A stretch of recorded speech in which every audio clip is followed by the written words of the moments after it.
The bathroom floor is cold beneath Janelle Porter's thighs. She presses her back against the tub, knees drawn up to her chest, white gauze wrapped tight around her head. The fabric smells like antiseptic and copper. A bruise blooms dark purple beneath her left eye, swollen and tender to the touch. Her fingers tremble as they clutch the cracked phone screen, the only source of light in the dim room. Outside the locked door, footsteps pace back and forth across hardwood. Slow, methodical. Jacob isn't yelling anymore. That's worse. He only gets quiet when he's angry enough to do something reckless. Janelle swipes to her contacts with shaking hands. Sierra. She needs Sierra. Her vision blurs with tears as she types frantically. Help me. He's coming back. Please. She hits send before checking the name at the top of the screen. The message delivers with a soft whoosh. She wipes her eyes with the back of her hand, smearing mascara across her knuckles. Her chest tightens. Every breath feels like swallowing glass. The footsteps stop. Silence stretches long and terrible. Then Jacob's voice cuts through the apartment, low and measured. Janelle. He says her name like a threat wrapped in velvet. You better open this door before I do. The door handle jiggles once, twice. She holds her breath, pressing her palm against her mouth to muffle the sound of her panic. Her phone buzzes in her hand. She looks down, expecting Sierra's familiar string of emojis and rapid-fire questions. Instead, the message reads, "Who is he?" Janelle's heart stutters. That's not Sierra. The number at the top of the screen is unfamiliar. She scrolls up through her contacts in horror and realizes her mistake. She'd texted someone one slot down from Sierra's name. A wrong number. A complete stranger. Before she can type an apology, another message appears. Stay where you are. Don't talk back to him. I'm on my way. Her hands freeze over the keyboard. Who is this? How does he know she's hiding? The certainty in those words feels impossible, but something about the tone, firm, calm, unshaken, makes her lungs expand with the first real breath she's taken in an hour. Outside, Jacob jiggles the handle harder. Why are you hiding from me? His voice rises slightly, frustration bleeding through. You think anyone will help you? You think anyone cares? The door shudders as he leans his weight against it. Janelle shuts her eyes tight, willing herself to disappear.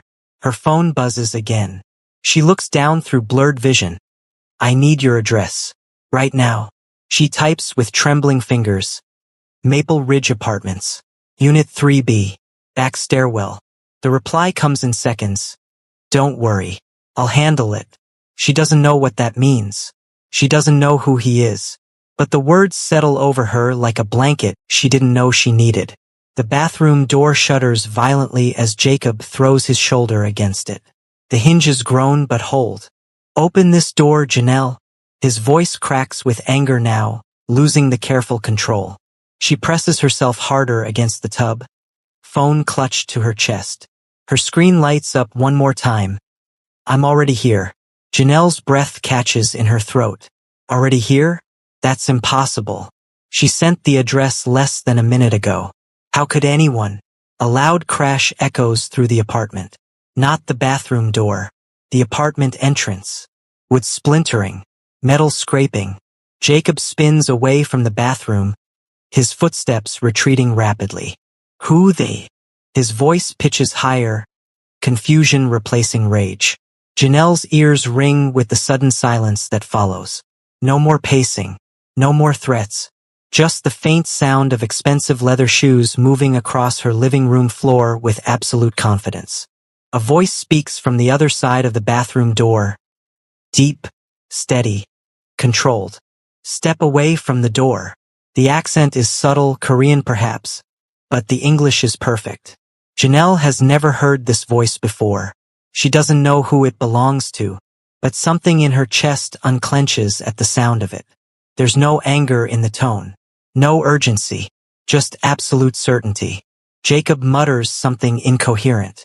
She hears his footsteps shuffle backward, the first sign of hesitation she's ever heard from him. You can't just, he starts. but the stranger cuts him off with 3 words that land like stones in still water. Leave, now. The silence that follows stretches impossibly long. Janelle counts her heartbeats. 5, 10, 15. Then she hears the shuffle of Jacob's sneakers retreating toward the apartment entrance. Faster now, stumbling slightly. The front door clicks shut. No slam, no shouted threats. Just the quiet, definitive sound of someone who knows when he's been outmatched. Janelle stares at the bathroom door, afraid to move. Her phone battery icon flashes red. 5% remaining. The screen dims to conserve power. She blinks at the sudden darkness, her eyes struggling to adjust. What if Jacob comes back? What if this stranger is worse? Her mind races through possibilities, each more terrifying than the last. 3 soft knocks break through her spiral. Janelle? The same calm voice says, "You can open the door." He knows her name. Of course he does. She typed it in one of her panicked messages. But hearing it spoken aloud by someone she's never met sends a chill down her spine. She reaches for the lock with trembling fingers, hesitates, then twists it slowly. The mechanism clicks. She pulls the door open a crack, just wide enough to see through. Standing in her hallway is a tall Korean man dressed in an immaculate black suit, the fabric catching the dim light from her living room lamp. His dark hair is slicked back with precision, not a strand out of place. A subtle tattoo peeks from the collar of his shirt, intricate black lines that disappear beneath the fabric. His posture is straight, composed, hands clasped loosely in front of him. His expression is unreadable, not cold, but carefully neutral. When his eyes meet hers, though, something shifts. They soften almost imperceptibly, dark brown irises reflecting concern rather than threat. "You must be Janelle," he says quietly. His voice carries the same unshakable calm from the text messages. She can only whisper through her raw throat, Who are you?" He lowers his phone so she can see the screen. Her own messages stare back at her. "Help me. He's coming back. Please." Below them, his replies. Steady, immediate, certain. "You texted me," he says simply, "and you said you needed help." Janelle swallows hard, tasting salt and fear. "I didn't mean to." She stops herself, unsure how to explain the mistake without sounding ungrateful. "I know," he interrupts gently, "but you still needed help.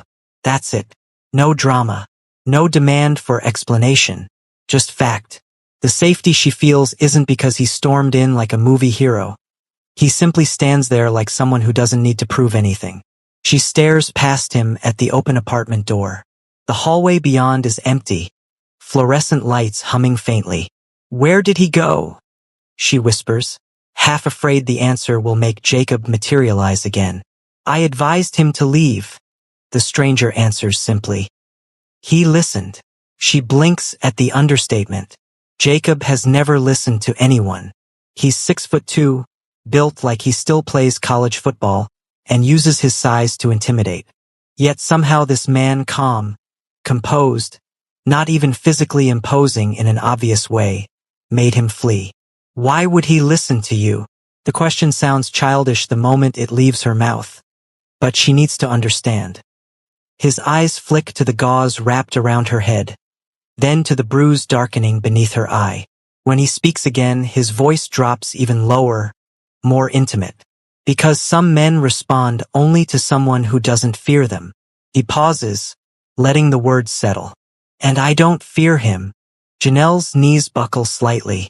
She reaches out to steady herself against the doorframe, her palm leaving a damp print on the painted wood. The adrenaline that's been holding her upright for the past hour drains away all at once, leaving her hollow and shaking. The stranger takes a half step forward, then stops himself, maintaining respectful distance. "You should sit down," he suggests. It's not a command, just observation. She stumbles to the couch, her legs moving on autopilot. The apartment feels different now, larger, quieter, safer. She sinks onto the cushions and wraps her arms around herself. Her phone buzzes weakly in her hand. 4% battery. The screen flickers, She looks up at the stranger still standing in her hallway, backlit by the harsh fluorescent light from outside. "How did you get here so fast?" she asks. "I only sent the address a minute before." "I was close," he interrupts smoothly. Too smoothly. She narrows her eyes despite her exhaustion. That's not an answer. For the first time, something like amusement flickers across his features. "No," he agrees. "It's not." He doesn't elaborate. Instead, he steps farther into her apartment, moving with the careful grace of someone used to controlling every muscle. He closes the front door behind him. Not locking it, she notices, leaving her an escape route if she wants one. "My name is Desmond Rue," he says, offering the information like a gift. "And before you ask, yes, you texted a complete stranger. No, I don't make a habit of responding to wrong numbers. And no, I'm not going to hurt you." He lists each point with his fingers, clinical and precise. Janelle stares at him, trying to reconcile the expensive suit with the neck tattoo, the perfect posture with the casual way he speaks about violence. Her phone screen goes black. Dead. The sudden darkness makes her flinch. Desmond notices immediately. "Do you have a charger?" he asks. She nods toward the kitchen counter. He moves past her without touching anything else, retrieves the cable, and plugs her phone into the wall outlet near the couch. The screen lights up with the charging symbol. "There," he says simply. "Now you're not cut off." Janelle watches him move around her apartment with unsettling familiarity, as if he's done this before, stepped into someone's crisis and calmly restored order. "Why did you come?" she asks again, needing a better answer than his texts provided. Desmond turns to face her fully, hands loose at his sides. "You sounded afraid," he says plainly. "I don't ignore messages like that." Something inside Janelle cracks at those words. All the fear she's held together with trembling hands and locked bathroom doors spills over. She begins to cry silently, tears tracking hot lines down her cheeks, shoulders shaking with the effort of staying quiet. Desmond doesn't move closer. He doesn't touch her. He doesn't offer empty platitudes. He simply waits, patient and still, letting her breathe through it.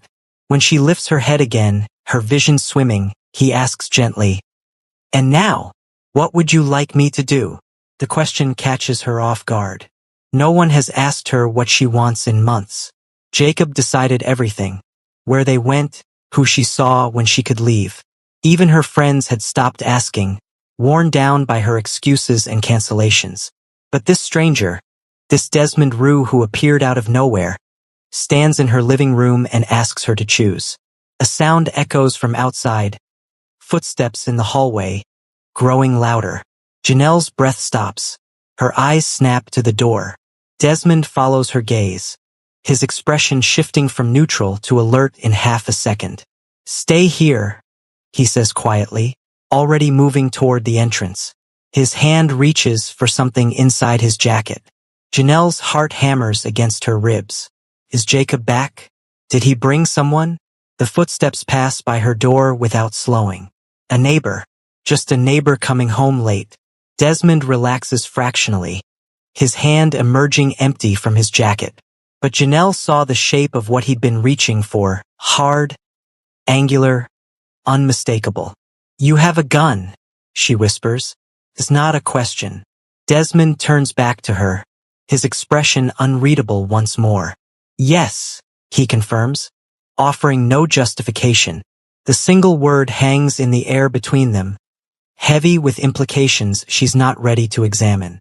Her phone buzzes weakly from the charger, 3% now, slowly climbing back to life.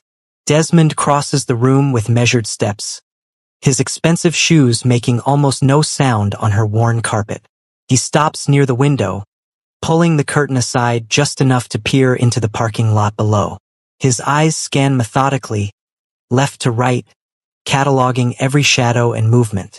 Janelle watches him from the couch, her breathing still uneven. The way he moves reminds her of something, not aggressive, but perpetually aware, like a man who's learned to see danger before it arrives. "Is he out there?" she asks, her voice barely above a whisper. Desmond lets the curtain fall back into place. No, but he'll come back eventually. Men like him always do. He says it matter-of-factly, without judgment or emotion. They can't accept losing control. The words settle over Janelle like ice water. She knows he's right. Jacob has never let anything go. Not an argument, not a perceived slight, certainly not a relationship he still considers his property. Desmond turns away from the window and studies her apartment with the same methodical attention he gave the parking lot. His gaze passes over the overturned lamp near the entrance, evidence of their earlier fight. The dent in the drywall where Jacob threw his phone. The scattered keys on the floor. He takes it all in without comment, his expression revealing nothing. When his eyes return to Janelle, she instinctively touches the gauze on her head, suddenly self-conscious. How long? He asks simply. She doesn't need him to elaborate. 6 months since I tried to leave, she answers, her voice cracking. Almost 2 years before that. The numbers sound impossible when spoken aloud. 2 years of slowly shrinking herself, of learning which words triggered his anger, of apologizing for things that weren't her fault. 6 months of failed escape attempts, blocked numbers that somehow always got unblocked, surprise visits to her workplace. Desmond's jaw tightens almost imperceptibly. It's the first real emotion she's seen cross his features. You filed reports? Janelle shakes her head, shame burning hot in her chest. I tried once. He has a cousin who's a sergeant. The paperwork got lost. She laughs bitterly. Or maybe I just didn't push hard enough. I don't know anymore. It's not your fault. Desmond's voice cuts through her spiral with absolute certainty. Men who abuse power know exactly how to use systems against their victims. He moves away from the window, but still maintains careful distance from her. Your instinct to text for help was correct. The mistake was just fortunate timing. There's something in the way he says fortunate that makes Janelle look up sharply. Fortunate for who? A hint of something dark flickers across Desmond's features. For you, he says smoothly. Because I responded. He doesn't elaborate, but Janelle catches the implication beneath his words. Not everyone would have come. Not everyone would have arrived in time. Not everyone would have made Jacob retreat with just their presence. Her phone buzzes from the charger. 8% now. The screen lights up with a flood of notifications. Missed calls from Sierra. Frantic text messages asking if she's okay. Threats from Jacob's number promising he'll be back to talk when she's calmed down. Janelle's stomach turns reading them. Desmond notices her reaction. May I? He asks, gesturing toward the phone. She nods, too exhausted to question it. He picks up the device, his thumb scrolling through the messages with practiced efficiency. His expression never changes, but his fingers move faster as he reads. When he reaches the end, he sets the phone down carefully. You need to document all of this, he says. Screenshots, timestamps, everything. It builds a pattern. He pauses. And you need to block his number. Tonight. He'll just use someone else's phone. Janelle counters weakly. He always does. Desmond tilts his head slightly, considering. Then we make it clear that's not acceptable either. The way he says, we sends a strange sensation through Janelle's chest. Not fear, but something closer to relief. She's not alone in this anymore, at least not tonight. A sudden noise from the hallway makes them both freeze. Footsteps again, but slower this time. Deliberate. They stop directly outside Janelle's door. Her heart slams against her ribs. Desmond raises one hand in a silent gesture. Stay quiet. He moves toward the door with the same careful grace, positioning himself where he can see through the peephole without being visible from outside. The footsteps linger. 5 seconds. 10. 15. Then they retreat, fading back down the hallway. Desmond watches through the peephole until the sound disappears completely. When he turns back to Janelle, his expression is grave. That wasn't random, he says quietly.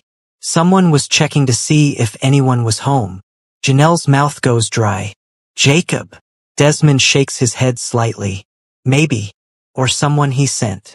He pulls out his own phone, typing rapidly. The screen reflects blue light across his face, highlighting the sharp angles of his cheekbones and jaw. I'm having someone watch the building in trance, he explains. Just as a precaution. Someone. Janelle's voice rises despite herself. Who are you? The question she's been avoiding finally breaks free. Desmond finishes typing and pockets his phone. When he meets her eyes, there's something like resignation in his expression. Someone who understands how dangerous men think, he answers carefully. Someone who knows how to make them stop. It's not really an answer, but Janelle is too tired to push. Her body aches everywhere. Her head throbs beneath the gauze. Her ribs hurt when she breathes too deeply. Her hands won't stop shaking. She closes her eyes for just a moment, trying to center herself. When she opens them again, Desmond is closer. Not crowding her space, but near enough that she can see the concern in his expression. You should rest, he suggests. I'll stay until you feel safe enough to sleep. Janelle wants to argue that she'll never feel safe enough, that sleep feels impossible, that her mind won't stop replaying every sound and shadow. But exhaustion weighs heavier than fear right now. She nods mutely. Desmond moves to the armchair across from the couch, settling into it with his back to the wall so he can see both the door and the window simultaneously. He doesn't recline or relax. He simply sits, alert and present. Close your eyes, he says quietly. I'll wake you if anything happens. Janelle wants to trust him. Every instinct screams that she shouldn't. He's a stranger with a gun who knows how to intimidate violent men. But he also came when she called for help. He stood between her and danger. He asked what she wanted instead of deciding for her. Her eyes drift shut despite her resistance. The last thing she hears before exhaustion drags her under is Desmond's phone buzzing softly and his low voice murmuring in Korean. Words she doesn't understand but finds oddly comforting nonetheless. When she startles awake minutes or maybe hours later, he's exactly where she left him, still watching the door with unwavering focus. You're still here, she whispers, surprised. Desmond's eyes shift to her briefly, something unreadable in their depths. I said I would be, as if that explains everything, as if promises to strangers mean something absolute in his world. Janelle sits up slowly, wincing at the stiffness in her neck. Her phone shows 11:47 p.m. Only 40 minutes since she locked herself in the bathroom. Feels like days.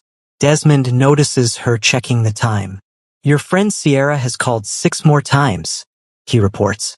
You should let her know you're safe. Janelle reaches for the phone with trembling hands. Before she can unlock it, another text arrives from an unknown number. You can't hide forever. I know who's there. He can't protect you. Her blood turns to ice. She shows Desmond the screen wordlessly. His expression darkens. He's watching the building, Desmond says, his voice dropping to something colder, which means he saw me arrive. He stands fluidly, already typing on his own phone. That changes things. What does that mean? Janelle's voice pitches higher with renewed panic. Desmond meets her eyes, and for the first time she sees something dangerous beneath the calm exterior. It means, he says quietly, that I need to make my position very clear. Desmond moves to the window again, this time pulling the curtain fully aside. He stands there for a long moment, silhouetted against the amber streetlights, deliberately visible. Janelle watches from the couch, her heart hammering. What are you doing? She hisses. Making him think twice, Desmond responds without turning. His posture is relaxed, almost casual, but there's something intentional about the way he stands. Shoulders back, chin slightly raised, utterly unafraid. After what feels like an eternity, he lets the curtain fall and returns to the center of the room. He's in a gray Honda Civic, parked 3 spaces from the entrance. Desmond recites the information like he's reading a shopping list. Pennsylvania plates, dent on the rear bumper. He's alone. Janelle blinks in confusion. How could you possibly see all that from here? Because I know what to look for, Desmond answers simply. He pulls out his phone and shows her a photo. Jacob's car, exactly as described. The image zoomed in enough to show him sitting in the driver's seat, phone illuminated in his hand. I took this while you were resting. He hasn't moved in 40 minutes. The level of surveillance should frighten her. But instead Janelle feels oddly protected. This stranger has been cataloging threats while she slept, building a tactical picture she doesn't fully understand. What do we do? She asks, surprised by her own use of we. When did this become a shared problem? Desmond considers for a moment, then settles back into the armchair. We wait. He's testing to see if I'll leave. When I don't, he'll either escalate or retreat. His voice carries the weight of experience. Men like him need to feel in control. Right now, he feels the opposite. Janelle hugs her knees to her chest. What if he escalates? The question hangs in the air, heavy with implications. Desmond's expression doesn't change. Then I'll handle it.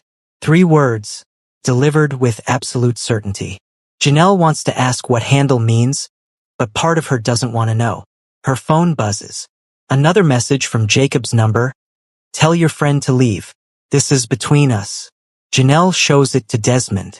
He reads it, then does something unexpected. He smiles. It's not warm or friendly.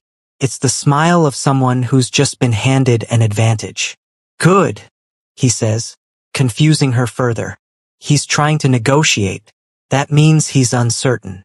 How is that good? Janelle's voice cracks with frustration. He's still out there. Desmond leans forward slightly, his elbows resting on his knees, hands clasped together. Because uncertainty creates space. Space creates opportunities. And opportunities. He trails off meaningfully. Allow us to change the situation entirely. Before Janelle can respond, 3 sharp knocks sound at the door. Not gentle like Desmond's earlier knock. Hard, demanding, meant to intimidate. Janelle's breath catches. Desmond holds up one finger. Wait. He stands and approaches the door with measured steps, checking the peephole before speaking. Who is it? His voice carries through the wood, calm and professional. You know damn well who it is. Jacob's voice is muffled but recognizable. Anger barely contained. Open this door so we can talk like adults. Janelle shrinks into the couch cushions, every muscle tensed for flight. Desmond glances back at her, one eyebrow raised in silent question. What do you want me to do? She shakes her head frantically. No, don't open it. Don't let him in. Desmond nods once in acknowledgement. The lady doesn't want to speak with you. He calls through the door, his tone remaining perfectly neutral. I suggest you leave. Who the hell are you? Jacob's voice rises, frustration bleeding through. This is between me and my girlfriend. You need to mind your business. Desmond's jaw tightens fractionally. She's not your girlfriend. And this became my business when she asked for help. Silence stretches from the hallway. Then Jacob's voice drops lower, taking on a false reasonableness that makes Janelle's skin crawl. Listen, man. I don't know what she told you, but you're getting involved in something you don't understand. This is just a misunderstanding. Couples fight. It's not a big deal. Desmond's expression hardens. I've seen the bruises. I've read the threatening messages. I've watched you sit in your car for an hour trying to intimidate her. He pauses, letting each statement land. There's no misunderstanding here. You're an abuser, and you need to leave. Now. The door shudders as Jacob kicks it. Once, twice. The frame groans but holds. You think you can keep me out? He shouts, abandoning all pretense of civility. That's my apartment. My girlfriend. You have no right. Desmond cuts him off, his voice dropping to something colder. I have every right to stand between a woman and someone who means her harm. He pauses, then adds with deliberate precision. And if you kick this door again, I'll call the police and show them the photo I took of you sitting in your car, stalking her building. Then I'll show them her injuries. Then I'll show them your threatening messages. How do you think that conversation will go? The silence that follows is absolute. Janelle can hear her own heartbeat in her ears. Then Jacob's voice comes again. Quieter now, dangerous. You don't know who you're dealing with. Desmond's response is immediate. Neither do you. The weight in those 4 words makes Janelle's breath catch. It's not a threat. It's a promise. A statement of fact delivered with such certainty that even she feels the shift in power. Outside the door, Jacob's footsteps retreat slightly. This isn't over, he mutters. But the conviction has bled from his voice. She's going to come back to me. She always does. Not this time, Desmond responds quietly. Because this time, she has someone watching. Janelle hears Jacob's sharp intake of breath, the shuffle of his sneakers on the hallway carpet. Then his footsteps fade away, faster than before, until the stairwell door clangs shut. Desmond remains at the door, watching through the peephole for a full minute before turning back to Janelle. His expression has softened again, the dangerous edge tucked carefully away. He's gone, he confirms. For now. Janelle releases the breath she'd been holding, her hands trembling violently. He'll come back, she whispers. He always comes back. I know. Desmond crosses the room and stops a respectful distance from the couch. Which is why we need to talk about what happens next. He settles back into the armchair, his posture still alert despite the calm in his voice. You have choices, Janelle. Real ones. And I'll help you execute whichever you choose. Janelle stares at him, her mind racing. Choices. When was the last time she felt like she had those? Her phone buzzes weakly. 15% battery now. The screen lights up with another message from Jacob. I'll be back when your bodyguard leaves. We'll see how brave you are then. Her stomach drops. Desmond notices her reaction and extends his hand. May I? She passes him the phone. He reads the message, his jaw tightening fractionally, then begins typing a response. What are you doing? Janelle asks nervously. Making something very clear, he responds, still typing. He shows her the screen before hitting send. This is Desmond Rue. If you contact Janelle again through any means, I will personally ensure you regret it. This is your only warning. Janelle's eyes widen. You can't just... But Desmond has already hit send. The message delivers with a soft whoosh. I just did, he says simply. Sometimes the clearest path forward is absolute transparency. His phone buzzes in his pocket. He checks it briefly, then pockets it again. My associate confirms Jacob just left the parking lot. He's heading east. You have someone following him? Janelle's voice pitches higher with disbelief. Desmond meets her eyes steadily. I have someone making sure he actually leaves, yes. There's a difference. He leans back slightly, the expensive fabric of his suit catching the lamplight. You asked who I am. The simple answer is someone with resources. Someone who understands how dangerous people operate. And someone who doesn't like bullies. Janelle studies him, really studies him this time. The perfect suit that probably costs more than her monthly rent. The neck tattoo that peeks above his collar, intricate and deliberate.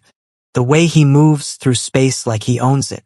The phone that connects him to people who follow cars at a moment's notice. You're dangerous, she says quietly. It's not a question. Yes, Desmond confirms without hesitation. But not to you. The distinction hangs in the air between them, heavy with implication. Janelle should be frightened. Everything about the situation screams danger. Wrong number, strange man, implied violence, resources that appear from nowhere. But all she feels is exhausted relief. Her phone buzzes. This time it's Sierra, her actual friend, the one she meant to text in the first place. Janelle, where are you? I've been calling for hours. Are you safe? Should I come over? I'm getting in my car right now. Janelle's throat tightens with emotion. She types back quickly. I'm okay. Long story. Can I call you tomorrow? Sierra's response is immediate. You better. I'm coming over first thing in the morning. Don't try to stop me. Despite everything, Janelle almost smiles. That's Sierra. Fierce and loyal and completely unwilling to let her face things alone. She shows the exchange to Desmond. Your friend sounds protective, he observes. That's good. You need people like that. There's something in his tone that sounds almost wistful, but it passes too quickly for Janelle to name. She sets the phone down and wraps her arms around herself.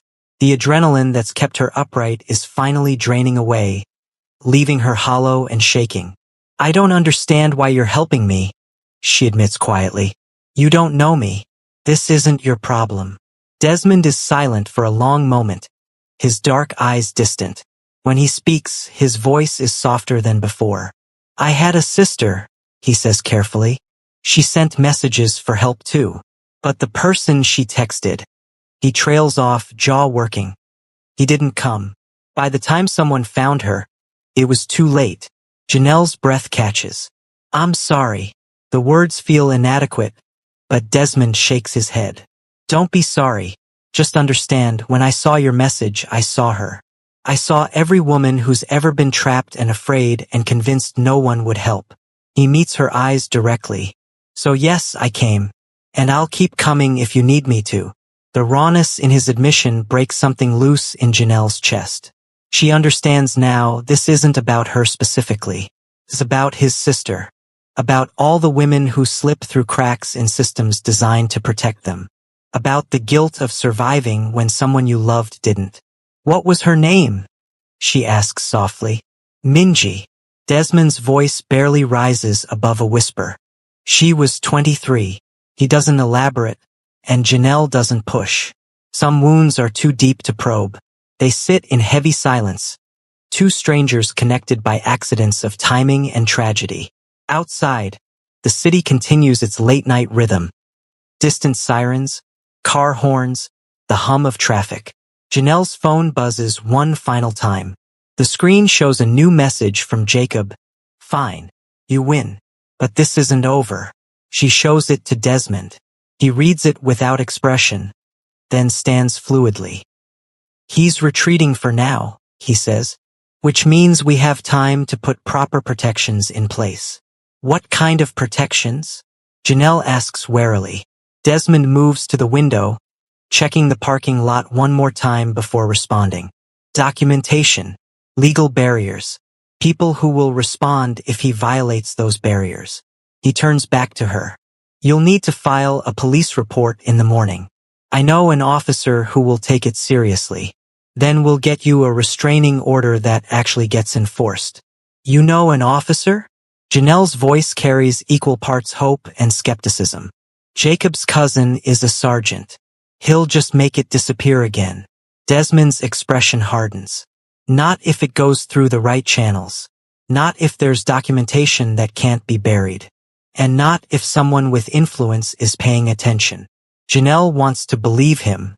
She wants to believe that this time will be different. That Jacob won't worm his way back into her life through charm and threats and systematic erosion of her boundaries. But hope feels dangerous after so many failed attempts. And what happens when you leave? She whispers. When I'm alone again? Desmond returns to the armchair, settling into it with his characteristic careful grace. You're not alone, he says firmly. You have Sierra. You'll have legal protections. You'll have my number. He pulls a business card from his inner jacket pocket and sets it on the coffee table between them. If he tries to contact you, you call me immediately. If you feel unsafe, you call me. If you just need to talk to someone who understands, you call me. Janelle picks up the card with trembling fingers.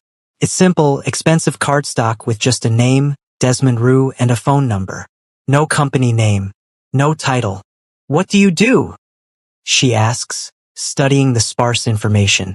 When you're not rescuing strangers from wrong number texts? A hint of dark humor touches Desmond's features. I solve problems, he answers vaguely. Usually for people who've run out of conventional options. It's not really an answer, but Janelle is learning that Desmond specializes in saying just enough to be honest without revealing everything. She suspects she doesn't want to know the full truth anyway. Her eyes drift to the clock on the wall. 12:47 a.m. She should sleep, but her mind won't stop racing. Every creak of the building sounds like footsteps. Every car door in the parking lot sounds like Jacob returning. Desmond notices her tension. You won't sleep tonight, he observes. Not really. Not until your body believes the danger has passed. How long does that take? Janelle asks wearily. Desmond considers before answering. It depends. Sometimes hours. Sometimes days. Sometimes. He pauses meaningfully. It requires seeing the threat neutralized completely. His eyes flick to the business card in her hand. Which is why you'll call me if he comes back. Janelle nods slowly, tucking the card into her pocket. The weight of it, small, insignificant, just pressed paper, feels heavier than it should. Like a promise. Like a lifeline. Like the difference between drowning and finally breaking the surface. Thank you, she whispers, the words catching in her raw throat. For coming. For staying. For everything. Desmond inclines his head in acknowledgement. Don't thank me yet, he says quietly. Thank me when you're free. The distinction sends a shiver down Janelle's spine. When, not if. As though her freedom is inevitable, just a matter of executing the right steps in the right order. She wants desperately to believe him. The apartment settles into uneasy quiet, broken only by the ambient sounds of late-night life. Janelle leans back against the couch cushions, exhaustion finally overtaking fear. Her eyelids grow heavy despite her resistance. The last thing she registers before sleep claims her is Desmond's steady presence across the room. Awake, alert, watching the door like a guardian who's made watching into an art form. Pale gray light filters through the curtains when Janelle's eyes flutter open. Her neck screams in protest from the awkward angle she slept in, and the gauze on her head has shifted during the night, hanging loose over one ear. She sits up slowly, disoriented, her mind scrambling to piece together where she is and why her entire body aches. Then memory crashes back.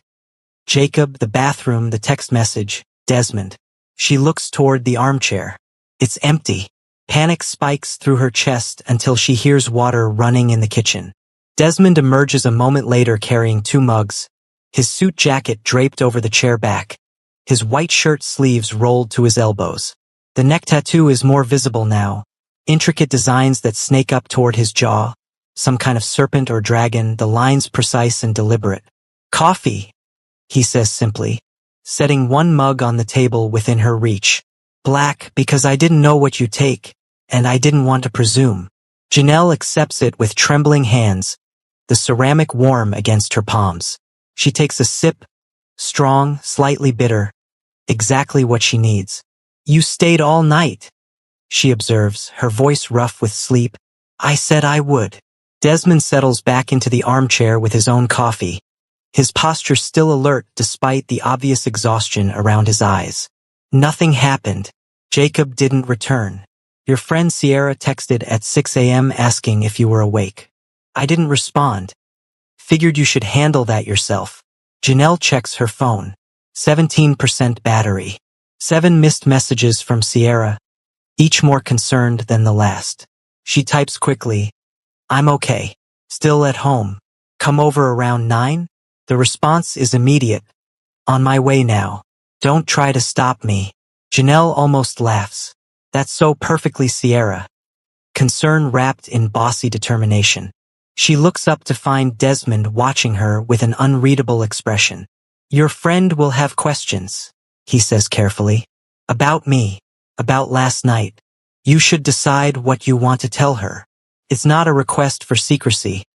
More an acknowledgement that her story is hers to tell, not his to dictate. Janelle sets her coffee down, suddenly overwhelmed by the surreal reality of her situation. A Korean stranger in an expensive suit who appeared out of nowhere is sitting in her apartment after spending the night protecting her from her ex. It sounds like something from a movie, not her actual life. I don't even know where to start explaining this, she admits. Start with the truth, Desmond suggests. You were in danger. You asked for help. Help arrived. He makes it sound so simple, as though the universe regularly arranges such precise interventions. The details about who I am or how I got here so fast, those are less important than the fact that you're safe now. Safe. The word feels foreign on Janelle's tongue. She hasn't felt safe in 2 years. Even in the 6 months since she tried to leave Jacob, safety has been an illusion. Temporary, conditional, always one phone call or surprise visit away from shattering. Am I, she asks quietly, safe? Or am I just delaying the inevitable? Desmond sets his coffee down and leans forward, elbows on his knees, his dark eyes locked on hers. That depends on what you do next. If you go back to your old patterns, ignoring his messages, hoping he'll lose interest, convincing yourself it's not that bad, then yes, you're just delaying. But if you take action, real, documented, legal action, then you're building walls he can't climb. Janelle wants to believe him, but doubt creeps in around the edges. You don't know Jacob. He's relentless. He'll find ways around restraining orders. He'll show up at my work. He'll harass my friends until they stop answering my calls. He always finds a way back in. He finds ways back in because you've been fighting alone, Desmond counters gently. Because the system has failed you before, so you stop trusting it. Because no one with real resources has stood between you and him. He pauses, letting his words settle. But you're not alone anymore. And I don't fail. The absolute certainty in his voice sends a shiver down Janelle's spine. She studies him in the morning light, the expensive clothes, the visible tattoo, the phone that connects him to people who follow cars and watch buildings. What are you? She asks. Not who, but what. Because Desmond Rue isn't just a helpful stranger. He's something else entirely. Desmond's expression doesn't change. I'm someone who solves problems that conventional methods can't fix. I'm someone with connections in places most people don't know exist. And I'm someone who understands that sometimes protection requires being willing to step outside comfortable boundaries. He doesn't elaborate, but Janelle understands the subtext. He's offering something that exists in gray areas, help that doesn't quite follow standard procedures. Before she can respond, her phone buzzes. A new message from an unknown number. Tell your Korean friend he made a big mistake threatening me. There are consequences for that. Janelle's blood runs cold. She shows Desmond the screen. He reads it without visible reaction, then types something on his own phone before responding to her. Jacob is escalating because he feels powerless. This is actually a good sign. How is that good? Janelle's voice pitches higher with stress. He's threatening you now. Desmond's expression remains calm. Exactly. He's threatening me instead of you, which means his attention has shifted. And when someone's attention shifts, they make mistakes. He sets his phone down. I just forwarded that message to my contact in the police department. It's documentation of harassment and implied threats. It builds your case. Janelle blinks in surprise. You're using his anger against him. Desmond nods once. Every message he sends, every boundary he crosses, every threat he makes, they're all evidence. We're building a pattern that can't be ignored or buried by his cousin. He picks up his coffee, taking a slow sip. By tomorrow, you'll have enough documentation to file for a permanent restraining order. One that actually gets enforced. The apartment buzzes. Someone at the main entrance. Janelle's heart jumps. Desmond stands smoothly, moving to the intercom. Who is it? He calls through the speaker. It's Sierra. A woman's voice responds, sharp with concern. Let me up right now or I'm getting the building manager. Desmond glances at Janelle for confirmation. She nods and he buzzes her friend up. Within seconds, hurried footsteps echo in the hallway. The knock that follows is rapid and urgent, pure Sierra energy. Janelle stands, wincing at the stiffness in her muscles, and opens the door. Sierra bursts through, her brown eyes wild with worry, her natural curls pulled back in a hasty ponytail. She's still wearing scrubs from her nursing shift, a coffee stain visible on the left sleeve. Janelle Porter, you scared the absolute. She stops mid-sentence when she sees Desmond standing near the kitchen. Her eyes narrow. Who the hell is this?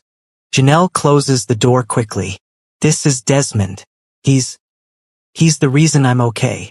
The explanation sounds inadequate even to her own ears. Sierra looks between them, processing Desmond's expensive clothes, the visible tattoo, the way he stands like he's ready for something to happen. Okay, she says slowly. We need to talk.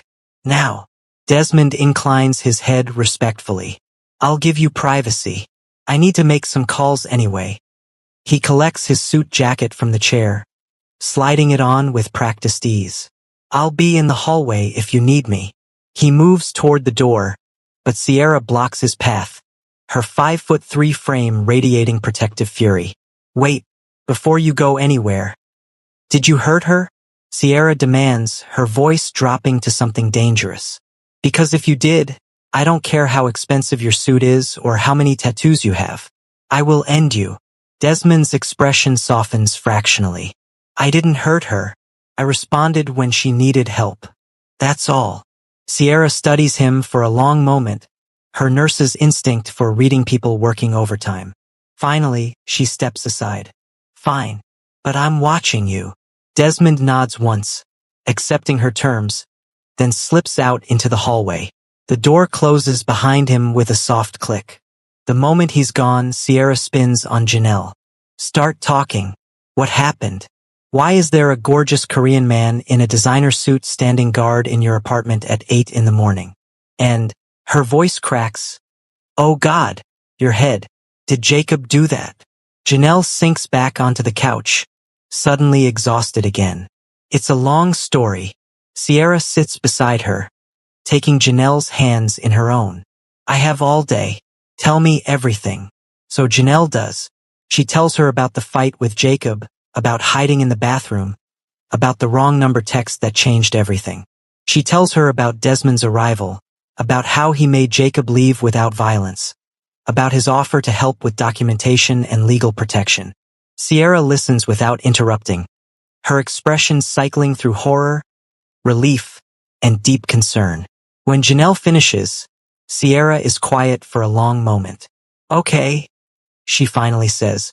So you accidentally texted someone who's either a guardian angel or extremely dangerous, and he showed up to protect you from Jacob.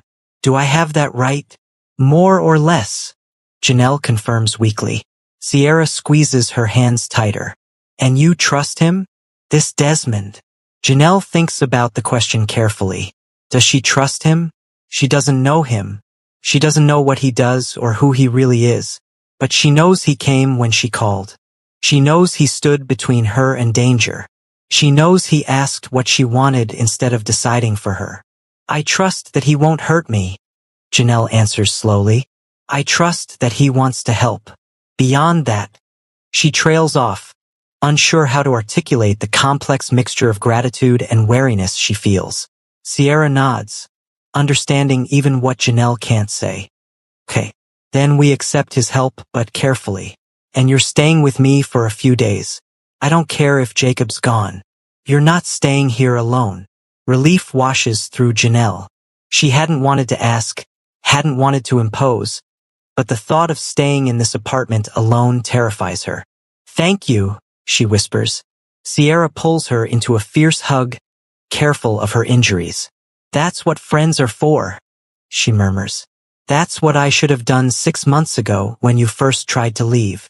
They sit together in the quiet apartment, two friends who've weathered storms together before and will weather this one too. Outside in the hallway, Janelle can hear Desmond's low voice speaking in Korean, calm and measured. She wonders who he's talking to, what resources he's mobilizing, what plans he's making. Part of her wants to know. Part of her is afraid to find out. Her phone buzzes. Another message from Jacob. I see your nurse friend showed up. Cute. You think surrounding yourself with people will keep me away forever? Janelle's hands start shaking again. Sierra reads the message over her shoulder and her face hardens. That's it. We're going to the police. Right now. I don't care if his cousin is a sergeant. We're filing a report and we're documenting every single thing he's done. Desmond said the same thing, Janelle admits. Sierra stands, pulling Janelle to her feet. Then Desmond is smarter than he looks. Come on, get changed. We're doing this before you can talk yourself out of it. She pauses.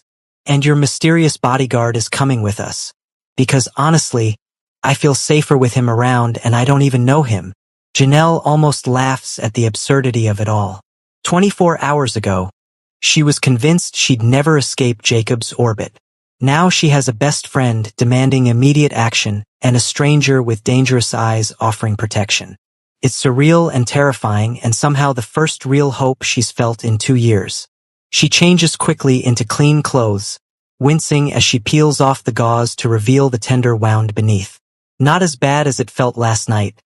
No stitches needed, just a deep bruise and a small cut. She replaces the bandage with a clean one, then pulls on jeans and a soft sweater.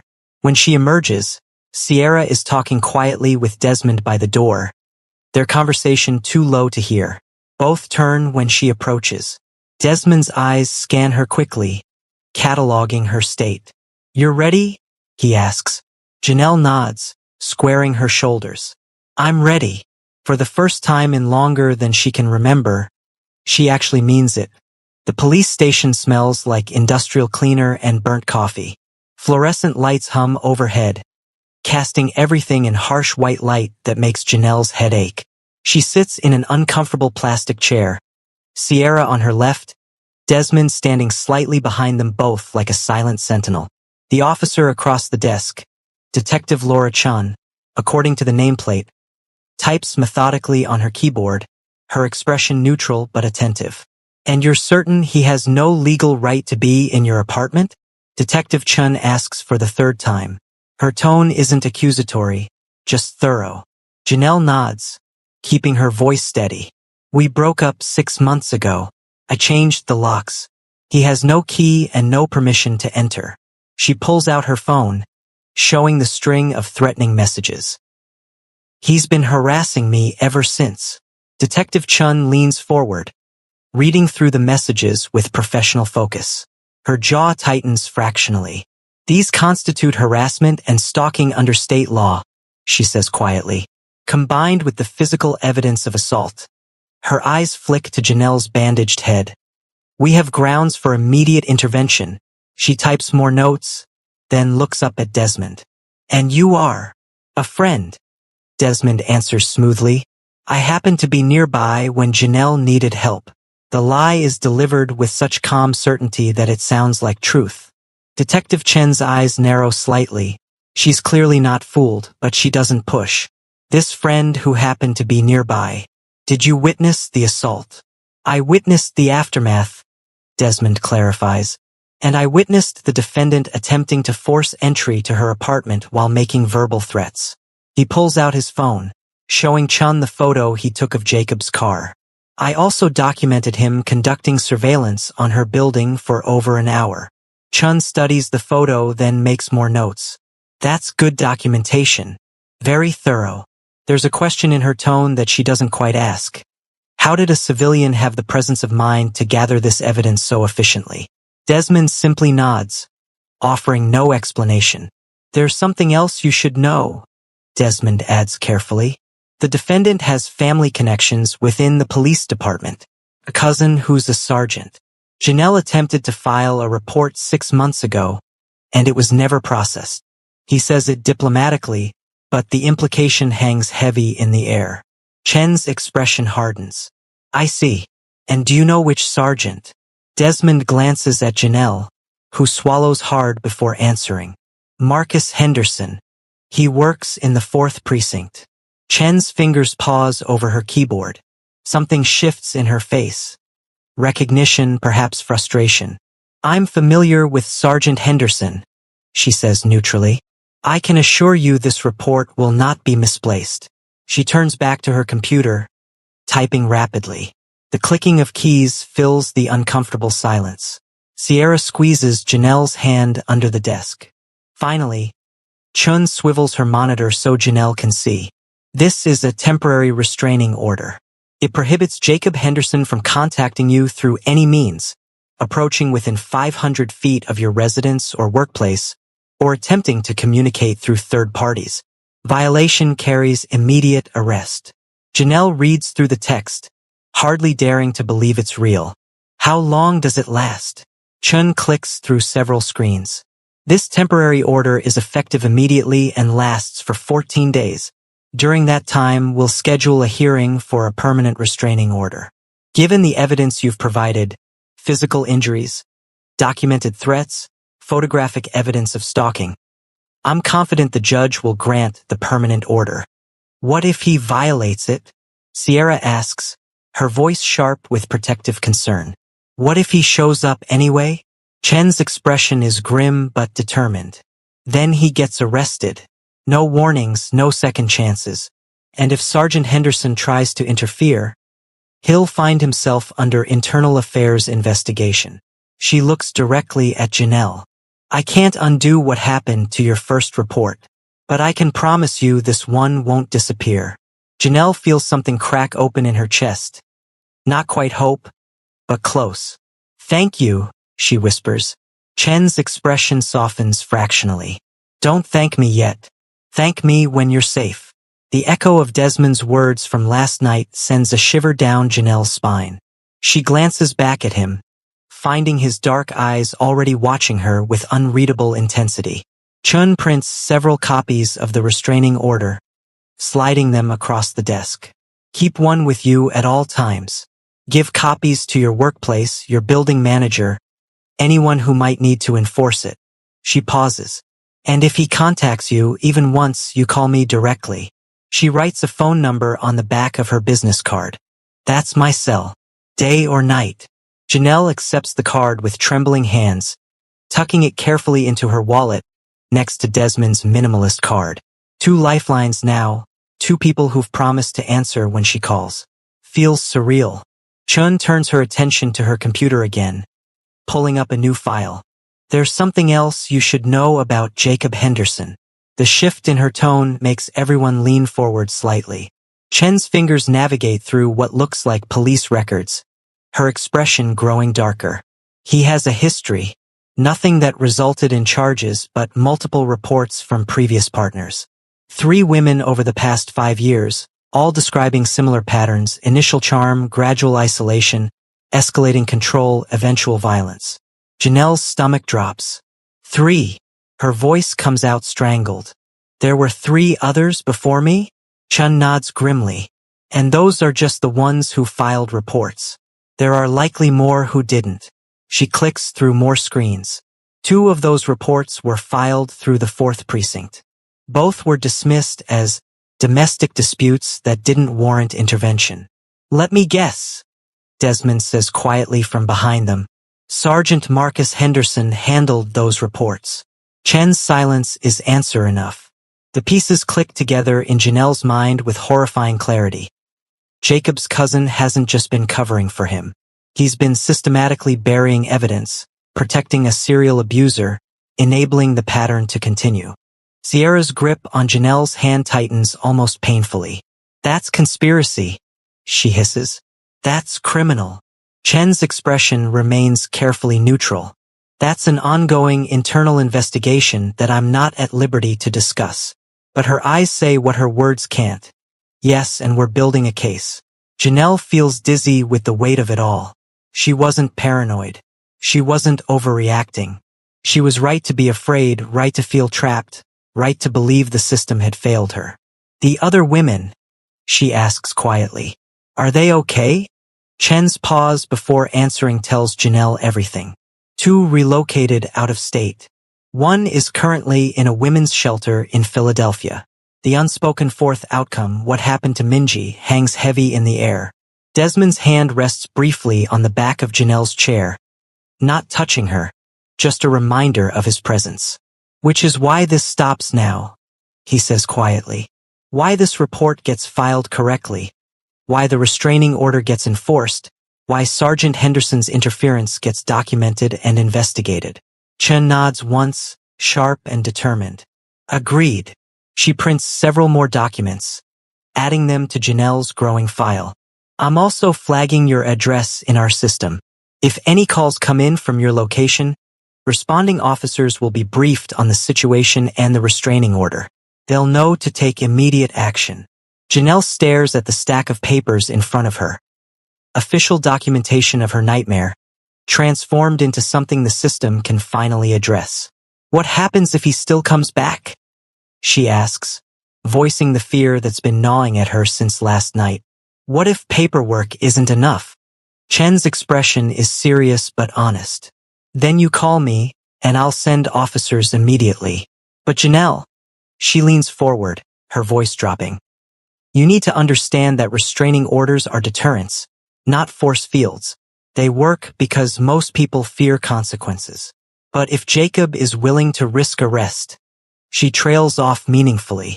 Then I'll handle it, Desmond interjects smoothly. Chen's eyes cut to him, sharp and assessing. Handle it how exactly? The question carries weight. A cop asking a civilian with expensive clothes and neck tattoos what kind of handling he's offering. Desmond meets her gaze steadily. Within legal boundaries, detective. I have resources for personal security that Janelle can access if needed. The two of them stare at each other for a long moment, some unspoken communication passing between them. Finally, Chun nods slowly. Legal boundaries, she repeats meaningfully. I'll trust that you understand what that means. Desmond's slight smile suggests he understands perfectly. Of course. Sierra looks between them, confusion and frustration warring on her face. Am I missing something here? Do you two know each other? Chun shakes her head. No, but I recognize competence when I see it. She doesn't elaborate, and Desmond doesn't offer explanation. The moment passes, but Janelle files it away.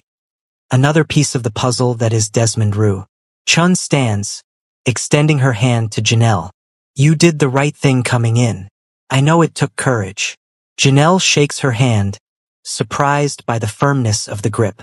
Keep those documents safe, stay vigilant, and remember, you're not alone in this anymore. As they exit the station into bright morning sunlight, Janelle feels simultaneously lighter and heavier. Lighter because she's finally taken real action. Heavier because she now knows the full scope of what she's been dealing with, a systematic pattern enabled by institutional failure. Sierra wraps an arm around her shoulders. I'm proud of you, she murmurs. That was hard, and you did it anyway. Desmond walks slightly ahead, his eyes scanning the parking lot with habitual vigilance. He pauses beside a black sedan that definitely wasn't there when they arrived. A man in a dark suit stands beside it. One of Desmond's people, Janelle realizes. They exchange brief words in Korean before Desmond returns to them. I'm having my associate sweep your apartment, he explains, making sure Jacob didn't return while we were gone. You think he would?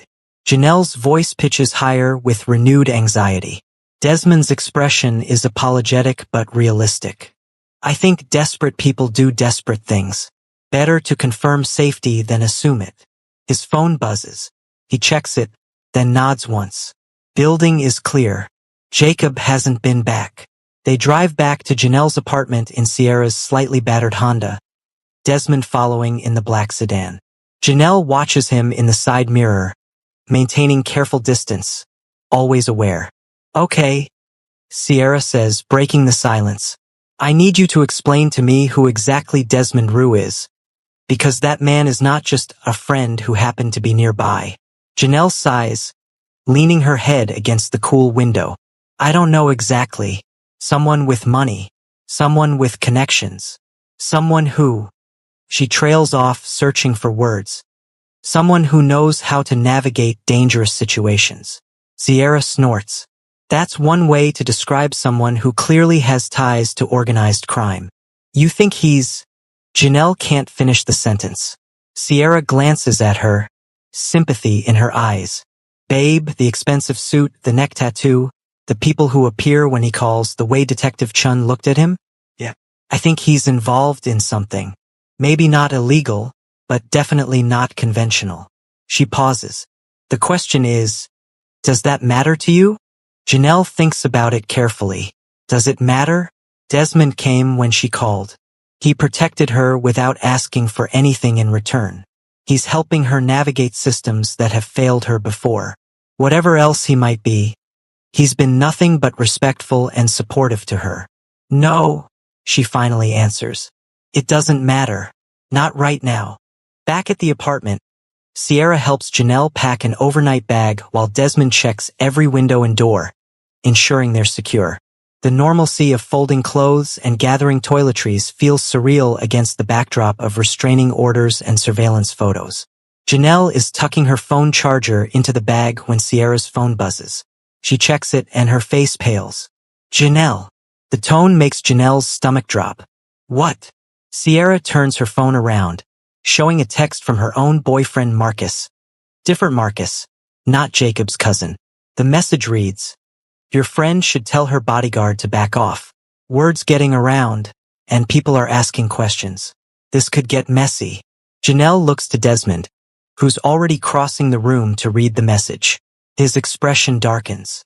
"Define people," he says quietly. Sierra shakes her head. "Marcus works security at the hospital. He hears things, but he wouldn't say it unless it was serious." Desmond pulls out his own phone, typing rapidly. Jacob's spreading word that someone's interfering in his personal business. He's trying to rally support, make this about territory or respect rather than what it actually is. He looks up at Janelle. This changes tactics. He's escalating faster than expected. Before anyone can respond, a loud knock sounds at the door. Aggressive, demanding. All three of them freeze. Desmond holds up a hand for silence, moving to the peephole. His jaw tightens. "It's Jacob," he says quietly. "And he's not alone." Janelle's blood runs cold. Not alone. Desmond's hand moves to his jacket, resting on what Janelle now knows is a gun. 3 others. Looks like friends providing backup. His eyes meet Janelle's. "Stay in the bedroom. Both of you. Now." "Absolutely not," Sierra hisses. "You can't face 4 men alone." But Desmond is already gently but firmly guiding them toward the bedroom. "I've handled worse odds. Please, let me do what I'm good at." There's no ego in his voice, just calm certainty. Janelle pulls Sierra into the bedroom, leaving the door cracked just enough to hear. The knocking intensifies, then Jacob's voice cuts through the wood. "Janelle, I know you're in there. We need to talk." There's something different in his tone. Not the controlled anger from last night, but barely contained rage fueled by wounded pride. "Your Korean friend can't hide you forever." Desmond opens the door, but only wide enough to stand in the threshold, his body blocking entry. "Jacob Henderson," he says conversationally, "you're violating a restraining order that was filed less than 2 hours ago. Leave now, or I call the police and you'll be arrested." Through the crack in the bedroom door, Janelle can see part of the hallway. Jacob stands surrounded by 3 larger men. Friends from his football days, probably all muscle and misplaced loyalty. "You think a piece of paper scares me?" Jacob spits. "You think you can just waltz into my life, turn my girl against me, and there won't be consequences?" "She's not your girl," Desmond responds, his voice dropping to something colder. "She never was. You don't own her. You don't control her. And you certainly don't get to put your hands on her again." Each statement lands with quiet finality. One of Jacob's friends, a massive man with a shaved head, steps forward aggressively. "Who the hell do you think you are?" Desmond doesn't move, doesn't flinch. "Someone who keeps his promises." The simple statement hangs in the air, loaded with implication. Shaved head man looks uncertain, exchanging glances with his companions. They came expecting intimidation to work, but Desmond stands utterly unimpressed by their posturing. "I'll ask once more," Desmond says quietly. "Leave voluntarily or leave in handcuffs. Choose." Jacob's face twists with fury. "You're bluffing. You won't call the cops." His phone buzzes mid-sentence. He checks it, and confusion crosses his features. Then fear. He looks up at Desmond with new wariness. "What did you do?" Desmond's slight smile is cold.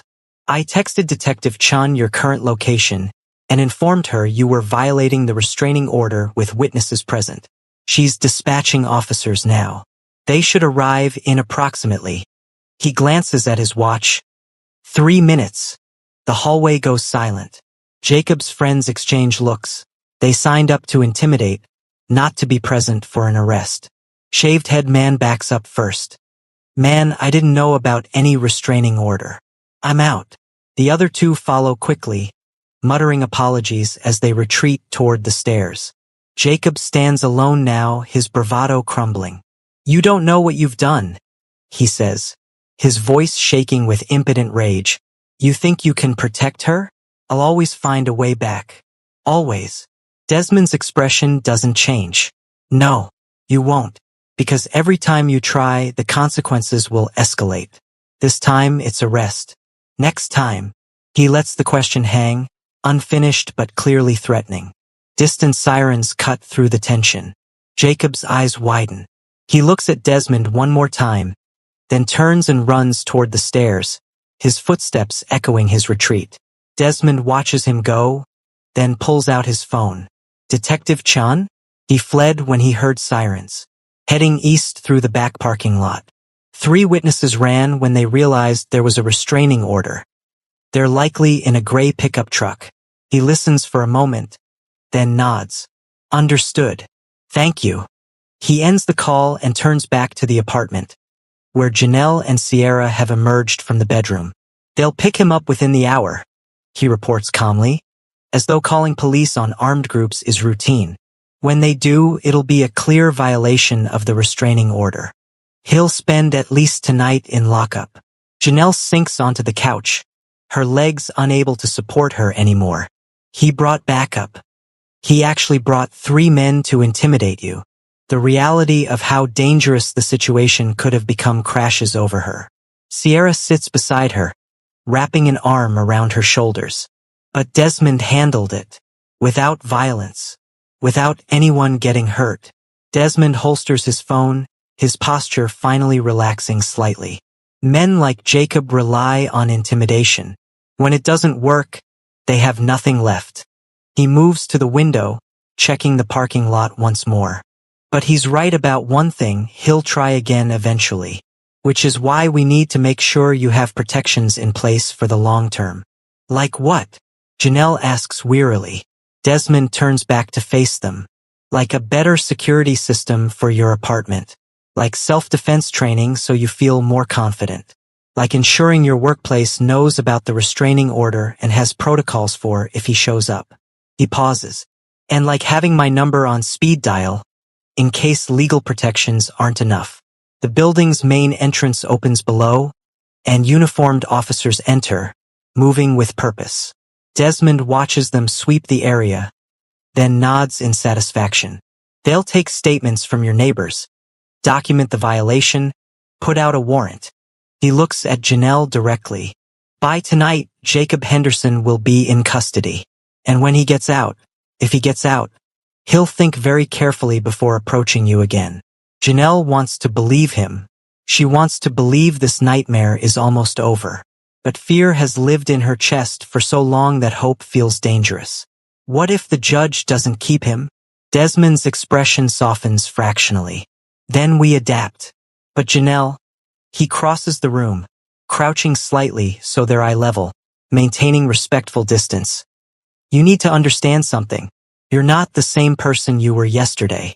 You have documentation now, legal protections, people watching, and you have proof that he's willing to violate court orders. He's right, Janelle realizes. Everything has changed in less than 24 hours. She went from isolated and afraid to supported and documented. From hiding in a bathroom to filing official reports. From hoping Jacob would magically lose interest to actively building walls he can't climb. Thank you, she whispers. The words inadequate for everything Desmond has done. Don't thank me yet, he replies, echoing his words from last night. Thank me when you're free. He stands, checking his phone as it buzzes. They've located Jacob's car. He's being pulled over now. Relief and vindication and residual fear all crash together in Janelle's chest. It's happening. The system is finally working. Jacob is finally facing consequences. Sierra squeezes her shoulder. Come on, let's get you to my place. You can rest properly there, where he doesn't know the address. Janelle nods mutely, collecting her overnight bag. Desmond walks them down to Sierra's car, his eyes constantly scanning for threats. Before they drive away, he leans down to the passenger window where Janelle sits. My associate will watch this building tonight, he tells her, and I'll be available if you need me. Don't hesitate to call. Janelle meets his dark eyes, seeing concern and determination reflected there. "Why are you doing all this?" she asks one more time, needing to understand. Desmond is quiet for a moment, then simply says, "Because Minji would have wanted someone to help her this way. Because every woman deserves to be safe. And because I made a promise when I responded to your text. I won't break it." The simple honesty breaks something loose in Janelle's chest. "I won't forget this," she says quietly. Desmond nods once, then steps back, allowing Sierra to drive away. Janelle watches him in the side mirror until they turn the corner. Standing in the parking lot, hands in his pockets, guarding an empty space where she used to live in fear. Sierra's apartment smells like lavender and old books. Familiar, comforting, safe. The space is cluttered in the way of someone who works long shifts and doesn't prioritize tidying, but it feels lived in and warm. Janelle sets her overnight bag by the couch and immediately sinks into the cushions, exhaustion hitting her like a physical weight. Her phone buzzes with a notification. A text from Detective Chun. "Jacob Henderson in custody. Bail hearing Monday morning. We'll keep you updated." She shows Sierra, who reads it while bringing 2 mugs of chamomile tea. "Good. Let him sit in a cell and think about his choices." She settles beside Janelle, handing her the warm mug. "Now, you need to eat something, take actual pain medication for your head, and sleep for more than 45 minutes at a time." Janelle wants to argue that she's not hungry, that sleeping feels impossible, that her mind won't stop racing. But Sierra knows her too well. Within minutes, there's soup heating on the stove and ibuprofen sitting beside Janelle's tea.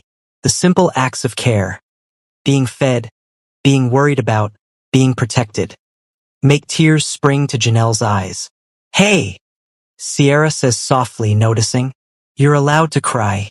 You're allowed to feel everything you're feeling. You just survived something traumatic, and then you did the hardest thing. You took action against it." Janelle sets down her tea before it spills, letting the tears come. Not the quiet, controlled crying from last night, but full, heaving sobs that shake her whole body. Sierra simply holds her, murmuring comforting nonsense, letting her break down in safety. When the storm finally passes, Janelle feels hollowed out but cleaner somehow, like crying washed away some of the accumulated fear. "I'm sorry," she hiccups. "I'm a mess." "You're a human being who's been through hell," Sierra corrects firmly. "There's nothing to apologize for." She gets up to check the soup, stirring it thoughtfully. "Can I ask you something?" Janelle nods, wiping her eyes with the tissue Sierra tosses her. "What are you going to do about Desmond?" The question catches Janelle off guard. "What do you mean?" Sierra turns, leaning against the kitchen counter. "I mean, this guy appeared out of nowhere, basically saved your life, and is clearly connected to something beyond regular civilian capacity. At some point, you're going to have to figure out what his presence in your life means." Janelle considers this carefully. "He said he's helping because of his sister, because she didn't get help when she needed it." Sierra nods slowly. "Okay, that's noble. But Janelle," she moves back to the couch, sitting close. "Men like that don't stay around forever. They solve the problem and move on. You can't build your safety around him permanently." The words sting because they're true. Desmond has resources and connections and obvious capability, but he's not her boyfriend, not her family, not someone with a permanent obligation to protect her. He's a stranger who responded to a wrong number text and decided to help. Eventually, his help will end. "I know," Janelle admits quietly. "But right now, I need all the help I can get." "I'm not saying don't accept his help," Sierra clarifies. "I'm saying don't make him your only plan. Build other supports, therapy, self-defense classes, legal protections that exist whether he's around or not." She squeezes Janelle's hand. "Make yourself strong enough that you don't need rescuing." The words settle into Janelle's chest, taking root. Sierra is right. She can accept Desmond's help while also building her own foundation, one that doesn't depend on anyone's intervention. "When did you get so wise?" she asks with a watery smile. Sierra grins. About the same time I started working ER shifts and seeing what happens to women who don't have escape plans. They eat soup in companionable silence. The afternoon sun streaming through the windows. Traffic sounds muted from 3 stories up. For the first time in months, Janelle feels the tight knot in her chest loosening. She's not safe yet, not permanently, but she's safer than she was yesterday. That's progress. Her phone buzzes. A message from Desmond. Just confirming you arrived safely. My associate reports no activity at your building. Rest well. Simple, professional, exactly the kind of message he would send. Janelle types back, safe. Thank you for everything today. His response is immediate. Call if you need anything. Otherwise, I'll check in tomorrow. Sierra reads over her shoulder. See? Professional. Bounded. He's helping, but he's also maintaining appropriate distance. Janelle nods, understanding the subtext. Desmond isn't trying to become entangled in her life permanently. He's offering support during crisis, not building dependency. It should feel disappointing, but instead it feels respectful. Healthy. I'm going to take a shower, Janelle announces, standing carefully. Her body aches everywhere. Muscles stiff from tension and the awkward couch sleeping. Sierra points toward the bathroom. Towels are in the cabinet. Take your time. I'm working a night shift, so I need to leave by 6, but my roommate Alex will be home by 7. You'll like her. She's studying criminal justice. The hot water feels like absolution, washing away fierce sweat and tension. Janelle stands under the spray until her skin prunes, letting the heat penetrate deep into sore muscles. When she finally emerges, wrapped in Sierra's oversized bathrobe, she finds her friend has made up the couch with fresh sheets and pillows. I'll be back tomorrow morning, Sierra says, pulling on her scrubs. Alex will be here if you need anything tonight. And Janelle. She pauses at the door. You're going to get through this. I promise. After Sierra leaves, the apartment feels larger, quieter. Janelle settles on the couch with her phone, scrolling through the documentation from today, photos of the restraining order, Detective Chen's contact information, Desmond's business card that she photographed as backup, evidence of action, proof that she's not helpless anymore. A key turns in the lock, and a young black woman with box braids enters, arms full of textbooks. You must be Janelle, she says warmly, setting her books on the kitchen counter. I'm Alex. Sierra told me everything. Well, probably not everything, but enough to know you've had a hell of a day. Her directness is refreshing. Janelle finds herself smiling. That's one way to put it. Alex moves around the kitchen with easy familiarity, pulling out ingredients for dinner. I'm making stir-fry. You hungry? Janelle realizes she is. The soup was hours ago, and her body needs fuel. Yes, actually. They cook together, Alex chattering about her criminal justice classes, carefully not pressing Janelle for details about her situation. This comfortable and normal in a way Janelle hasn't experienced in years. Over dinner, Alex casually mentions, if you want to talk about the legal stuff, I'm happy to listen. I've been studying domestic violence cases this semester, so I might have useful perspectives. The offer is gentle, no pressure. Janelle finds herself opening up, explaining the restraining order, the documentation, the fear that it won't be enough. Alex listens thoughtfully, then says, you did everything right. Documentation is key in these cases. The more evidence you build, the harder it is for him to claim it's a misunderstanding or overreaction. She pauses. And having someone like your friend Desmond who understands how to navigate the system, that's actually huge. Most victims don't have that. What do you mean? Janelle asks. Alex sets down her fork. I mean, someone who knew exactly what evidence to collect, how to document everything, which detective to work with. That's not random luck. That's someone who's either been through the system before or has significant experience with it. The observation makes Janelle wonder again about Desmond's past. What exactly happened to his sister Minji? How did her story end? And what did Desmond learn from it that made him so efficient at helping Janelle? He lost his sister, she says quietly. To someone like Jacob, I think. Alex's expression softens with understanding. That explains it. Trauma survivors who channel their pain into helping others. They're often the most effective advocates. She reaches across the table, squeezing Janelle's hand briefly. You're in good hands. Just remember to also build your own strength. Don't let anyone, even someone helping you, become another person you depend on to feel safe. The same advice Sierra gave her, but from a different angle. Janelle nods slowly, feeling the truth of it settle into her bones. How do I do that? Build my own strength. Alex grins. First, you survive, which you're doing. Then, you learn skills that make you confident in your ability to protect yourself. Then, you build a life that's so full of good things that your trauma becomes just one part of your story, not the whole thing. It sounds simple when Alex says it, though Janelle knows the execution will be harder. But for the first time, she can actually envision a future where Jacob is a distant memory rather than an ever-present threat. Thank you, she says quietly. Both of you, you and Sierra, for giving me a place to land. That's what community is for. Alex responds simply.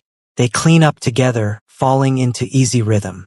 When Janelle's phone buzzes with another update from Detective Chun, Jacob denied bail. Will remain in custody until Monday hearing. Alex reads over her shoulder and whoops. Yes, that's exactly what should happen. Janelle feels a weight lift from her chest. Jacob is locked up. He can't come to the apartment. He can't send threatening messages. He can't sit in his car watching her building. For at least the next few days, she has breathing room. Space to think and plan and heal without constantly looking over her shoulder. She texts Desmond the update. His response. Good. Use this time to rest and recover. Monday will make sure the permanent order goes through. The "we" in that sentence makes something warm bloom in Janelle's chest. Not romantic, but something deeper. The knowledge that she doesn't have to face Monday's hearing alone. Alex sets up her textbooks at the kitchen table, studying while Janelle lies on the couch, exhaustion finally catching up to her. The sounds of pages turning and Alex's occasional muttered comments create a soothing soundtrack. For the first time in longer than she can remember, Janelle falls asleep without fear, without listening for footsteps, without wondering if tonight will be the night Jacob breaks down the door. She sleeps deeply, dreamlessly, her body finally allowing itself to rest now that her mind believes she's truly safe. When she wakes briefly in the middle of the night, disoriented, Alex is still at the table, now typing on her laptop. Just finishing a paper, she whispers when she notices Janelle stirring. Go back to sleep. Janelle does, comforted by the presence of another person keeping watch. Not because she needs protection, Jacob is locked up, but because community feels like the antidote to isolation. All the months she spent hiding her situation, making excuses, pulling away from friends because Jacob demanded it. All of that loneliness melts in the warmth of being surrounded by people who care. Sunday morning arrives with weak winter sunlight and the smell of coffee. Sierra has returned from her night shift, looking exhausted but determined. Okay, she announces, setting a bag of bagels on the counter. Today we make a plan. A real, comprehensive. This is how Janelle takes back her life plan. Janelle sits up slowly, her head still aching but manageable. Alex emerges from her bedroom, drawn by the smell of coffee. The three of them gather around the small kitchen table, bagels and cream cheese and coffee mugs creating an impromptu war council. First, Sierra says, pulling out a notepad, we need to figure out what happens after Monday's hearing. Assuming the permanent restraining order is granted, Alex adds, which it absolutely will be given the evidence. Janelle nods, trying to focus despite the lingering fog of exhaustion. Then what? I just go back to normal life. The question sounds absurd even as she asks it. Sierra exchanges a look with Alex. Define normal. Do you want to stay in your apartment? That place has a lot of trauma attached to it now. The truth hits Janelle like cold water. She hasn't consciously thought about it, but Sierra is right. The apartment is soaked in bad memories. Jacob's footsteps outside the bathroom door. The dent in the wall from his thrown phone. the spot on the hallway carpet where Desmond stood between her and danger. I don't know, she admits quietly. I can't afford to move, but I also can't imagine feeling safe there again. Alex leans forward, her expression thoughtful. What if you sublet it? Find a roommate who can take over the lease, while you find somewhere smaller and cheaper that Jacob doesn't know about. The suggestion sparks something in Janelle's chest. Possibility. I could do that, she says slowly. Start fresh somewhere he's never been. Somewhere that doesn't carry all this weight. Sierra makes a note. Okay, we'll start looking for potential sublets and new places for you. What else? Work. Janelle says the word heavy. I need to tell my manager about the restraining order. Make sure security knows not to let Jacob in the building. The thought of having that conversation, of exposing her private nightmare to her professional life, makes her stomach churn. But Alex is right about documentation. The more people who know and can enforce boundaries, the safer she becomes. Sierra writes it down. I'll come with you when you talk to HR if you want. Moral support. Janelle nods gratefully. What about other things? Therapy? Self-defense classes? All the stuff you both mentioned. Alex grins. Already researched it. There's a women's self-defense course starting next month at the community center. Sliding scale fees, trauma-informed instruction. The efficiency of her friend's planning makes Janelle's eyes burn with grateful tears. While she's been drowning in fear, they've been researching solutions. You two are amazing, she whispers. Sierra reaches across the table, gripping her hand. We're your people. This is what we do. Janelle's phone buzzes. A message from Desmond. Checking in. How are you managing? She types back. Better. Making plans for after Monday. His response. Good. That's healthy. Let me know if you need anything before the hearing. Professional, bounded, exactly what she's starting to understand is his way of helping without creating dependency. That your mysterious benefactor? Sierra asks, reading over her shoulder again. Janelle nods. He's checking in. Alex studies the exchange. He's maintaining appropriate distance while staying available. That's actually really healthy helper behavior. A lot of people in his position would try to become enmeshed in your life. The observation makes Janelle think. Desmond has been careful from the beginning. Asking what she wants instead of deciding for her, maintaining physical distance, offering resources rather than doing everything himself. He's been teaching her agency even while providing protection. I need to thank him properly, she says. After Monday, when this is more settled. You could cook him dinner, Sierra suggests. Something nice but not romantic. Just a genuine thank you between friends. Janelle considers it. Do you think he'd come? He seems like someone who doesn't socialize much outside of. She trails off, unsure how to describe whatever Desmond's world entails. Alex shrugs. Only one way to find out. Ask him. She pulls out her laptop, navigating to a website. Meanwhile, let's start looking at apartments. What neighborhoods are you considering?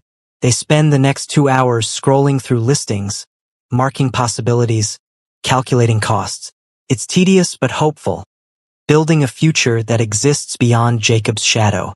Around noon, Janelle's phone rings. Detective Chin. She answers with shaky hands. Janelle, I wanted to update you personally. The bail denial has been upheld. Jacob will remain in custody until Monday's hearing, at which point the judge will decide whether to extend detention or release with conditions. What kind of conditions? Janelle asks, her voice tight. Chen's tone is reassuring. If released, he'll likely be ordered to wear an ankle monitor, maintain a distance of at least 1,000 feet from you at all times, and surrender his passport. Any violation results in immediate arrest without bail. It should feel like relief, but Janelle can only think about the word, if. If released, not when.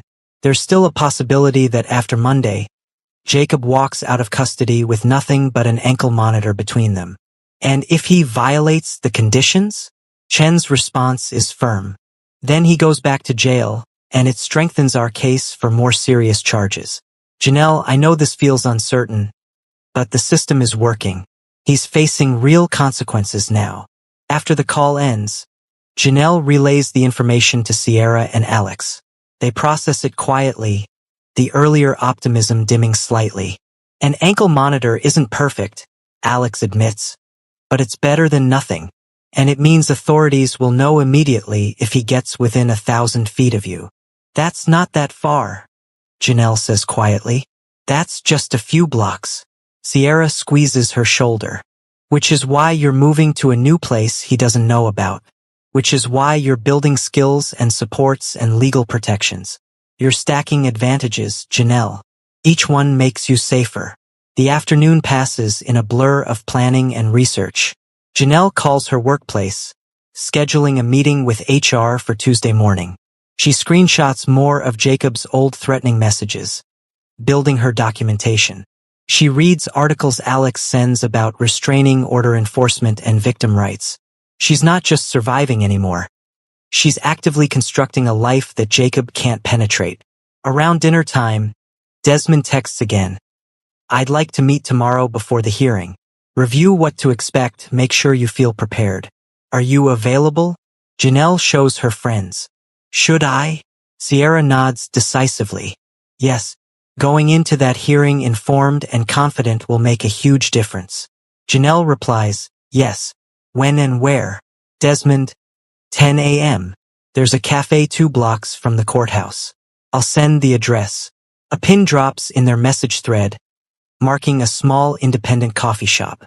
Janelle confirms, then sets her phone aside. Okay, Alex says, closing her laptop with finality. We've made good progress today. You have a plan for housing, work, legal stuff. You're meeting with Desmond tomorrow to prep for the hearing. You're doing everything right, Janelle. The affirmation settles into Janelle's chest, warm and solid. That night, Sierra insists Janelle take the actual bedroom while she sleeps on the couch. You need proper rest before tomorrow, she argues when Janelle protests. No negotiating. Alone in Sierra's room, surrounded by familiar scents and the accumulated comfort of a friend's space, Janelle lies in the dark and takes stock. 48 hours ago, she was hiding in a bathroom, texting the wrong number in desperation. Now she has a restraining order, documentation, supportive friends, a plan for moving forward, and a mysterious stranger who appeared out of nowhere and decided her life was worth protecting. The transformation feels impossible, yet here she is, still afraid, still hurting, but no longer helpless. She texts Desmond one more time. Can I ask you something? His response is immediate despite the late hour. Of course. Janelle types carefully. After Monday, after the hearing, after all this is more settled. Can I buy you dinner? To thank you properly? The typing indicator appears, disappears, appears again. Finally, you don't owe me anything, Janelle. But yes, I'd like that. The acceptance makes something unclench in her chest. Not romantic interest. She's nowhere near ready for that. But the desire to have Desmond in her life as a real person, not just a crisis responder. To understand who he is beyond the protective stranger. She falls asleep with her phone on the nightstand, Desmond's last message still on the screen, feeling safer than she has in 2 years. Tomorrow she'll meet him, prepare for the hearing, take another step toward freedom. But tonight, she simply sleeps, deep and dreamless and healing. Monday morning arrives cold and clear. Janelle dresses carefully in clothes Sierra helped her pick, professional but comfortable. A navy blazer over a soft cream blouse, dark jeans. The bandage on her head is smaller now, less noticeable, but the bruise beneath her eye has deepened to purple-yellow. She considers covering it with makeup, then decides against it. Let the judge see. Let everyone see what Jacob did. Sierra drives her to the cafe, pulling up to the curb exactly at 10. Through the window, Janelle can already see Desmond sitting at a corner table, 2 coffee cups waiting. He's dressed in another impeccable suit, charcoal gray this time, his posture relaxed but alert. When she enters, he stands immediately, a gesture of respect that makes her chest tighten with emotion. You look stronger, he observes quietly as she settles into the chair across from him. It's not flattery, just fact. Janelle does feel stronger. 48 hours of sleep and support and active planning have restored something in her that months of fear had eroded. I feel stronger, she admits. Accepting the coffee, he slides across to her. Thanks to you. Desmond shakes his head slightly. Thanks to you. I just showed up. You did the hard work. Facing him, filing reports, building protections. He pulls out a thin folder, setting it on the table between them. This is what to expect today. The hearing will be brief, probably 20 minutes. The judge will review the temporary restraining order, examine the evidence, and hear from both sides. Both sides. Janelle's stomach clenches. Jacob gets to talk? Desmond nods calmly. He has that right, but his words work against him now. Anything he says will be weighed against documented evidence. Your injuries, his threatening messages, witness statements, his violation of the temporary order. He taps the folder. Detective Chun submitted a full report. It's damning. Janelle opens the folder with trembling hands. Inside are photos she doesn't remember being taken, her injuries from multiple angles, professional and clinical. Printed screenshots of Jacob's messages. Timestamps highlighted. A written statement from Desmond describing what he witnessed. Even a brief statement from Sierra about Janelle's emotional state over the past months. The comprehensiveness takes her breath away. When did all this happen? She whispers. Desmond's expression softens slightly. While you were resting. Detective Chun is thorough when she commits to a case. And I made sure she had everything she needed. He pauses. You're not alone in this, Janelle. That's what I need you to understand before we go in there. You have documentation. You have witnesses. You have legal support. Jacob can't talk his way out of facts. The words settle into Janelle like steel, strengthening her spine. What do I say? When it's my turn. Desmond leans forward slightly. Tell the truth. Calmly, clearly, without emotion if you can manage it. Describe the pattern, how long it's been happening, what you've tried, why you're afraid. The judge needs to see that you're rational and credible, not hysterical or vindictive. I'm terrified of seeing him again, Janelle admits quietly. Desmond's eyes hold hers steadily. I know, but he'll be in custody, wearing jail clothes, flanked by guards. You'll be free, dressed professionally, surrounded by support. The power dynamic has shifted.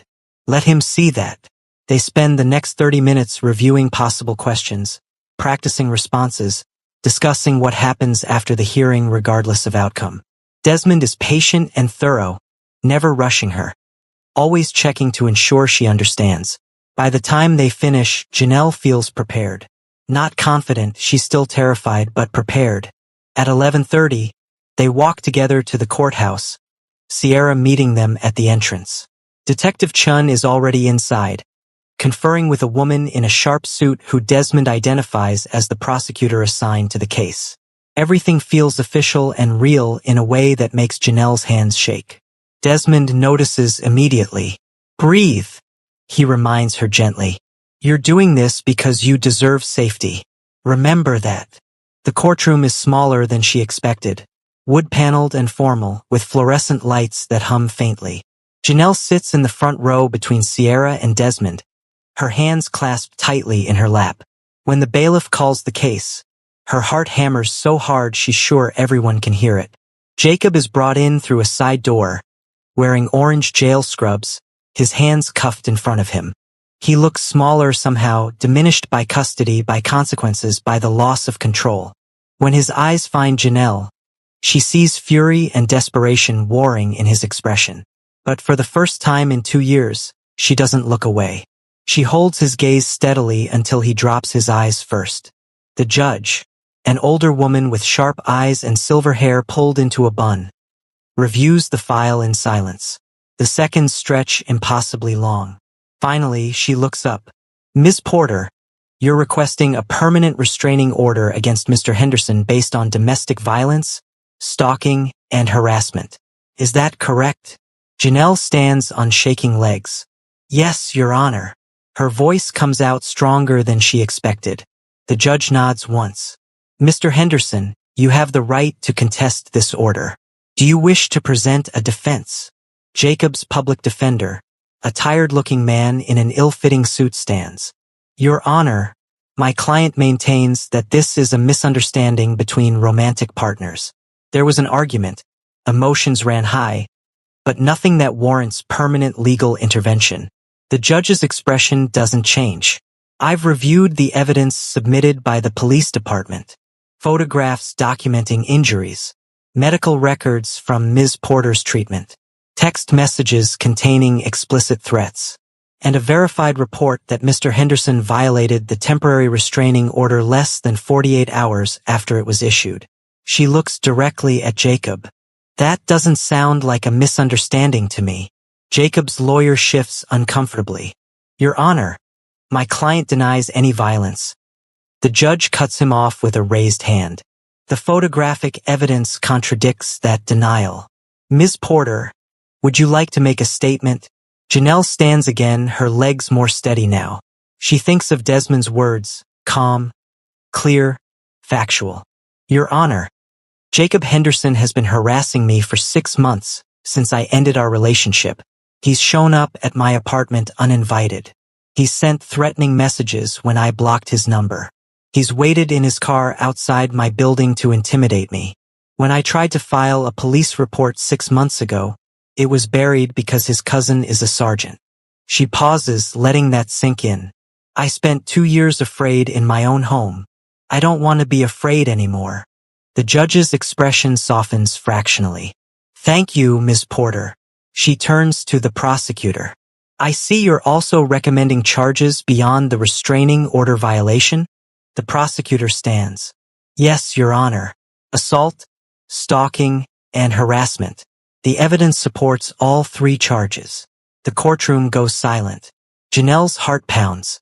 This is more than she expected, not just a restraining order but actual criminal charges. The judge reviews her notes once more, then delivers her ruling with crisp efficiency. I'm granting the permanent restraining order. Mr. Henderson is prohibited from contacting Ms. Porter through any means, approaching within 1,000 feet of her residence or workplace, or attempting communication through third parties. This order is permanent and will remain in effect indefinitely. Relief crashes over Janelle like a wave. Sierra grips her hand tightly, but the judge isn't finished.